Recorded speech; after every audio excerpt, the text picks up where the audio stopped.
Hospital de campanha para tratar casos de dengue é inaugurado e recebe os primeiros pacientes no Distrito Federal. E você vai ver também.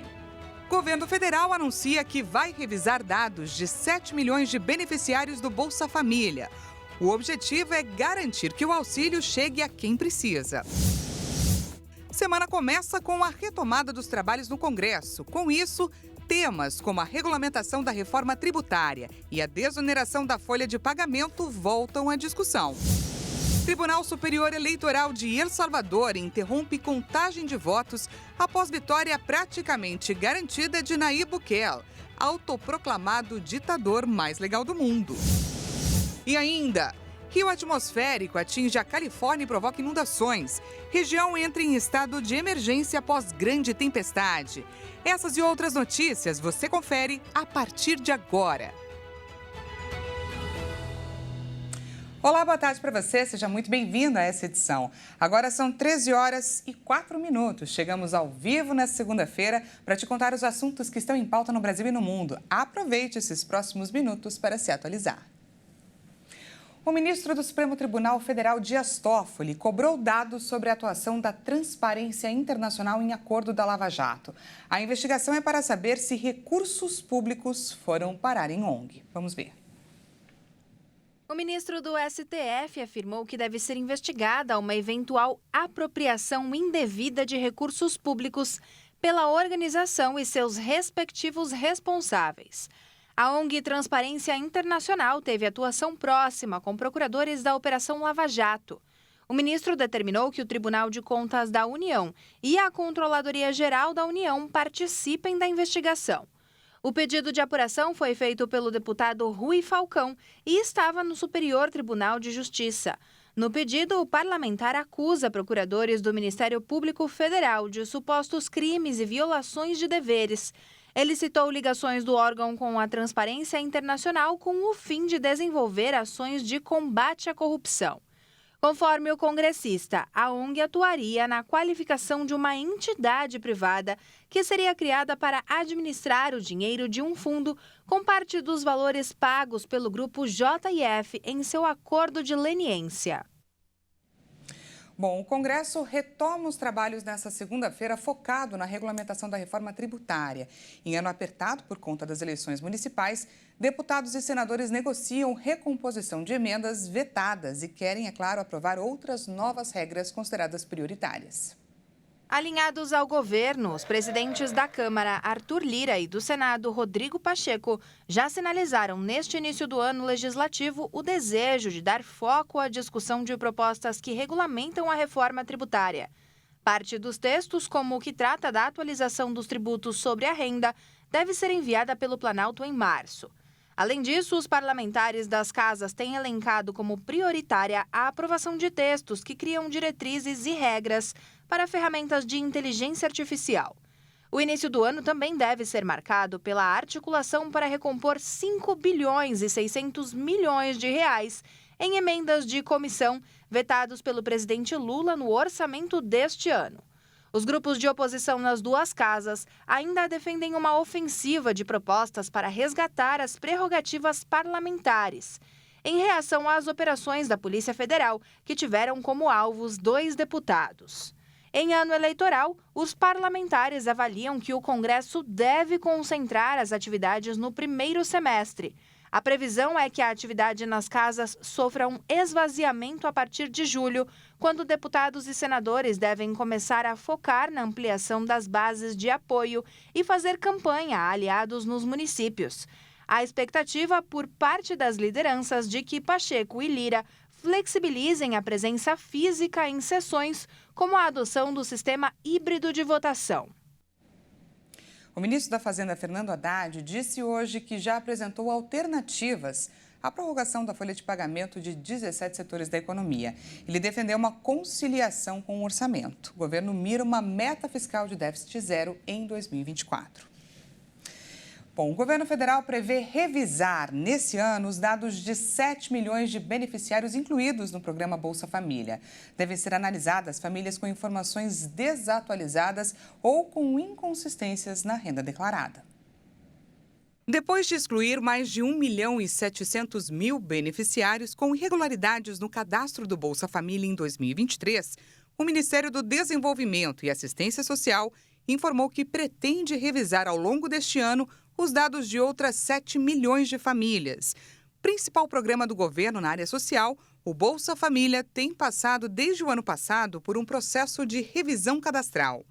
Segundo o governo, o objetivo é evitar que pessoas recebam o benefício de forma irregular, além de garantir que quem precisa tenha acesso ao programa. O governo também tem revisado os dados do Cadastro Único, considerado a principal porta de entrada para os programas sociais, porque permite às famílias de baixa renda acessar, além do próprio Bolsa Família, o benefício de prestação continuado, BPC, e a tarifa social de energia elétrica, por exemplo. De acordo com o Ministério do Desenvolvimento e Assistência Social, esses 7 milhões de beneficiários do Bolsa Família vão passar por revisão em 2024 porque estão com os dados desatualizados, apresentaram inconsistências na composição familiar ou nas informações de renda declaradas. Um exemplo disso são as famílias cadastradas como unipessoais, formadas por uma única pessoa, mas que divide a casa com outras pessoas.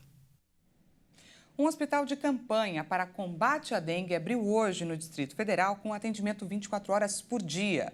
No Rio de Janeiro, a Prefeitura também inaugurou 2 polos de atendimento a pacientes com a doença. Acre, Minas Gerais e Goiás também decretaram situação de emergência por causa da explosão de casos de dengue. O Hospital de Campanha da Força Aérea Brasileira já começa a atender pacientes com sintomas de dengue na Ceilândia, região administrativa do Distrito Federal. Serão oferecidos 60 leitos para atender pacientes 24 horas por dia. A unidade conta com 2 salas para hidratação, uma de adultos e outra infantil, além de um laboratório para a coleta de exames para o diagnóstico da doença. A Ceilândia é a região mais populosa da unidade federativa e concentra o maior número de casos de dengue até agora registrados, com mais de 7 mil casos. O Distrito Federal concentra em torno de 20% dos casos de dengue do país, um aumento de 920% nos casos de dengue neste ano, se comparado com o ano passado. 6 pessoas já morreram em decorrência da doença no Distrito Federal. A situação levou o governo do DF a decretar estado de emergência em 25 de janeiro. A Prefeitura do Rio de Janeiro também decretou estado de emergência em saúde pública por causa da dengue. A medida saiu no Diário Oficial do município desta segunda-feira e também estão entrando em operação 2 de 10 polos de atendimento a pacientes com virose. A primeira unidade fica em Curicica, na clínica da família Rafael de Paula Souza. Além disso, serão 150 centros de tratamento e hidratação. A Secretaria Municipal de Saúde afirmou que o Rio já vive uma epidemia de dengue, com mais de 11 mil casos da doença confirmados, um recorde de internação. A Prefeitura anunciou R$2 milhões para a compra desses testes rápidos para dengue.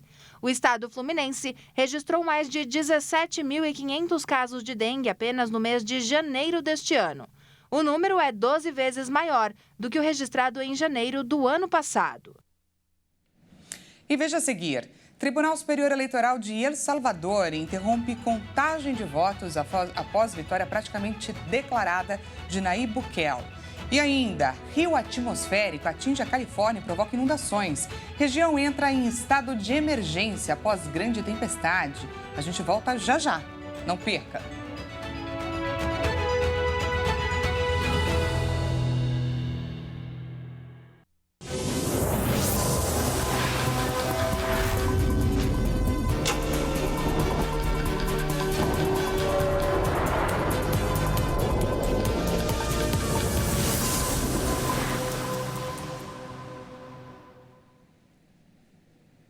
Seja bem-vindo mais uma vez, nós estamos de volta e ao vivo, 1h14 pelo horário de Brasília.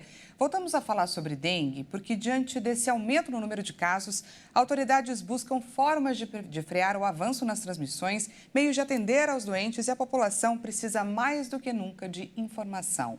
Como se prevenir de fato? Você sabe qual o repelente ideal? O que podemos usar na nossa casa para manter a nossa família em segurança? Pela importância e relevância, esse é o tema da nossa entrevista de hoje.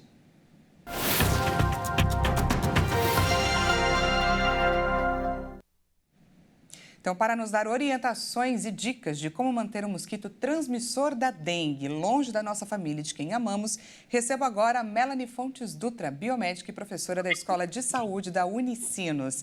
Doutora, seja muito bem-vinda a esse espaço mais uma vez. Muito obrigada pela oportunidade. A gente agradece mais uma vez a sua disponibilidade. Doutora, vamos lá para a primeira pergunta. O objetivo aqui não é falar de marcas, custo-benefício, longe disso. O que a gente precisa saber é quais os ingredientes, quais os princípios ativos que tem que estar no rótulo para garantir a eficácia de um repelente. Eu peço também que você nos oriente, por exemplo, quando passar, em quanto tempo devemos reaplicar, se devemos reaplicar, se é preciso passar o repelente para dormir, por exemplo. Perfeito. O princípio ativo que a gente precisa estar sempre atento, né, que são recomendados tanto pela OMS quanto pela Anvisa, são os repelentes que têm icaradina, o DEET ou DET e o IR3535, né? Cada um desses produtos vai ter as especificações na sua embalagem de quanto em quanto tempo precisa reaplicar, quanto tempo dura. Então, olhar a embalagem é muito importante para ver a presença desses ingredientes e também essa indicação. Em geral, a gente aplica esses repelentes durante o dia com uma atenção inicial ali para o início da manhã e o final da tarde, que é quando há mais chance do mosquito nos picar devido aos próprios hábitos desse mosquito, né? E acho que uma coisa importante de destacar é que agora no verão muita gente está passando protetor solar, hidratante, né? Então, o repelente tem que sempre ser o último a ser aplicado depois de todos esses cremes e protetores. O ideal, assim, no geral, é não aplicá-lo mais de 3 vezes ao dia, sempre respeitando essa recomendação da embalagem. Se a gente suar ou molhar, é preciso, né, reaplicar o repelente. No rosto, o ideal seria formulações em formas de creme, porque spray pode acabar inalando e gerando alguma intoxicação. E na hora de dormir, o interessante é o repelente elétrico, né, que deve estar mais ou menos 2 metros de distância da cama. Muito boa essa recomendação do repelente, que ele tem que ser a última camada. Doutora, quando uma doença atinge o pico, como foi o caso da Covid, agora temos com a dengue, costumam faltar itens considerados importantes para a prevenção. Então, a gente viu isso com o álcool gel, com as máscaras e vemos agora com os repelentes nas farmácias.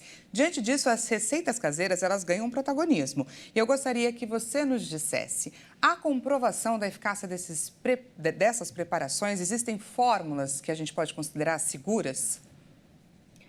Infelizmente, os repelentes naturais com essas receitinhas caseiras não possuem comprovação de eficácia contra o mosquito da dengue ou a picada desse mosquito, né?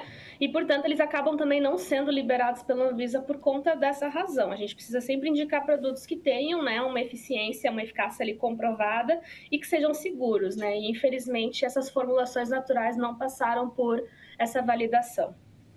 Perfeito. Falando sobre a eliminação dos focos de proliferação do mosquito e em meios de manter uma casa segura, vale a pena investir em telas protetoras, em produtos à base de citronela, por exemplo, de cravo, ou eles têm uma eficácia limitada? Você comentou na resposta anterior sobre 2 metros de distância, alguma coisa assim?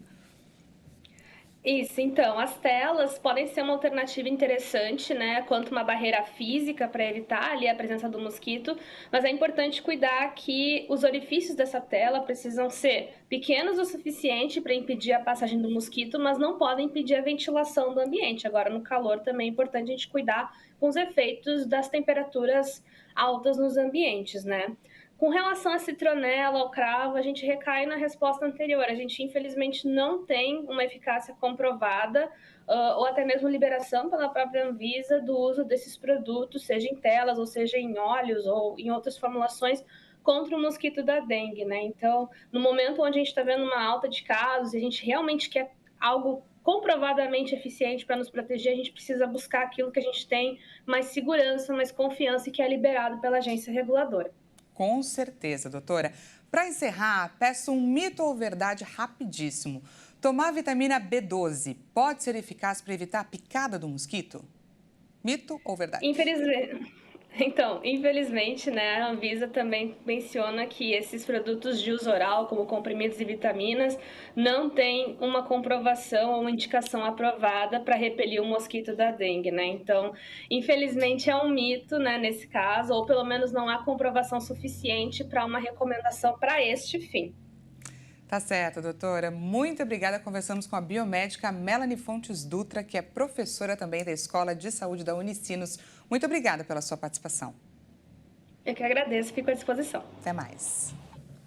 Vamos de destaque internacional. O polêmico presidente de El Salvador, Nayib Bukele, reivindicou a vitória nas eleições desse último domingo de ontem. O presidente garantiu pelas redes sociais que foi reeleito com mais de 85% dos votos e que varreu quase todo o Congresso. Analistas e opositores afirmam que a reeleição é inconstitucional. Pouco antes do fechamento das urnas, Bukele concedeu uma entrevista coletiva e elogiou a guerra travada pelo governo contra as gangues criminosas, que reduziu o número de assassinatos a mínimos históricos no país. Bukele, de 42 anos, tem uma popularidade esmagadora de 90% e não teve adversários de peso que pudessem ameaçar um segundo mandato. Magistrados reconduzidos pelo Congresso interpretaram a Constituição em favor do presidente e, apesar de estar proibida a reeleição, permitiram que ele tentasse um novo mandato, o que analistas e opositores consideram ilegal. Como parte da estratégia de segurança do governo, Bukele impôs um estado de exceção que já causou mais de 70 mil prisões. Organizações de defensores dos direitos humanos denunciam prisões arbitrárias, torturas e mortes na cadeia. Cerca de 7 mil pessoas inocentes foram liberadas, mas muitos seguem presos e sem poder se comunicar com os familiares. Inundações atingiram a região da Califórnia, nos Estados Unidos, nesses últimos dias. No momento, a região está em estado de emergência, com aulas escolares sendo canceladas e áreas populares de Los Angeles sendo evacuadas. Até agora, pelo menos uma morte foi confirmada nos arredores de Sacramento. Após uma tempestade que bateu recordes percorrer a Califórnia, um fenômeno chamado rio atmosférico chega para piorar a situação. Isso é, uma faixa de umidade que carrega ar saturado por milhares de quilômetros, descarregando depois toda a água que possuía. O caos deixou mais de 900 mil pessoas sem energia, segundo o site de rastreamento Power Outage. E esses números continuam subindo rapidamente, com chuvas e ventos fortes consumindo a região central e sul da Califórnia. A previsão é que as piores chuvas aconteçam até terça-feira, com o litoral central e sul sendo os mais afetados com as inundações. Isso inclui as áreas metropolitanas de Los Angeles e San Diego. Alertas também acontecem para deslizamentos de terra, assim como o aumento nos córregos, rios e riachos. O estado anunciou que está pronto para ceder abrigos e comida para mais de 37 mil pessoas, além de equipes rápidas de resgate aquático em prontidão e membros da Guarda Nacional a postos para serem mobilizados a qualquer instante. Voltamos a falar do nosso Brasil porque o INSS informou que não vai suspender os benefícios de aposentados e pensionistas por falta de prova de vida, como muitos imaginaram ao receber o comunicado do órgão. A repórter Maria Clara Leite traz para a gente agora as informações. Olha só, depois que quase 3 milhões de segurados nascidos entre janeiro e fevereiro receberam um comunicado que dizia que eles não tiveram seus dados validados durante o cruzamento de informações do Instituto Nacional do Seguro Social, o órgão informou que não vai suspender o benefício de aposentados, pensionistas, nem de beneficiários de auxílios de longa duração por falta de prova de vida presencial. Até porque hoje cabe ao próprio INSS comprovar que o cidadão está vivo. Por meio de nota, o Instituto informou que esse comunicado estava previsto na rotina para dar conhecimento ao aposentado e pensionista que ainda não foi encontrado em base de dados e, por isso, a comprovação de vida não foi confirmada. Mas isso não quer dizer que os aposentados e pensionistas precisam se deslocar ao banco onde recebem o pagamento ou uma agência da Previdência Social. Essa busca ativa é feita pelo próprio INSS e, para isso, é importante que o segurado mantenha os dados atualizados. O Instituto realiza o cruzamento de dados do beneficiário com informações da base do governo e, de acordo com a nota emitida pelo órgão, para não suspender benefícios aleatoriamente, como foi feito no passado, o INSS está em busca de mais bases de dados com diversos órgãos para ampliar o cruzamento de informações. Segundo o INSS, hoje são um pouco mais de 4.350.000 pessoas com datas de aniversário de janeiro a março que ainda não tiveram a prova de vida confirmada. Uma notícia aí que conforta os corações dos aposentados e pensionistas. Bom, e nesse último domingo descobrimos o mais novo supercampeão do Brasil. Nos pênaltis, o São Paulo derrotou o Palmeiras em Minas Gerais e se consagrou como campeão da Supercopa do Brasil. Na final de jogo único, que é anualmente disputada entre o campeão da Copa do Brasil e o campeão do Brasileirão, deu São Paulo Futebol Clube, campeão da Copa do Brasil 2023. Dessa forma, o tricolor paulista se tornou o primeiro clube do Brasil a ser campeão de todos os títulos possíveis a serem disputados atualmente. O jogo aconteceu em Belo Horizonte, no estádio do Mineirão. Apesar da final ser entre clubes paulistas, a atenção do clássico e a abordagem do torneio exigiam um território neutro, sem favorecimento a nenhum dos lados. Assim, torcedores do Palmeiras e do São Paulo puderam acompanhar com segurança aumentada seu clube do coração jogar. No jogo, Palmeiras e São Paulo empataram sem gols durante o tempo regulamentar, fazendo o título ser decidido nos pênaltis, onde o goleiro tricolor Rafael defendeu 2 e garantiu a taça para o time do Morumbi. As equipes já retornaram para São Paulo para prosseguirem com a temporada. Ambas retornam ainda nessa semana para darem sequência no Campeonato Paulista 2024.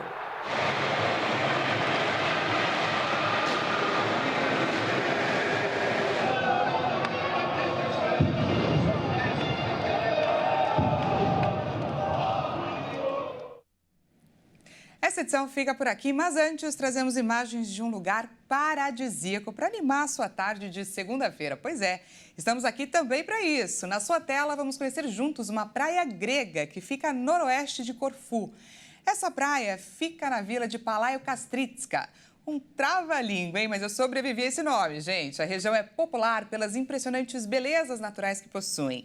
Essa vila tem um valor mitológico para os moradores, além de antigas histórias que apresentam construções na região pelo ano de 1200. Sua área passa dos 48 mil quilômetros quadrados e tem pouco menos de 5 mil habitantes.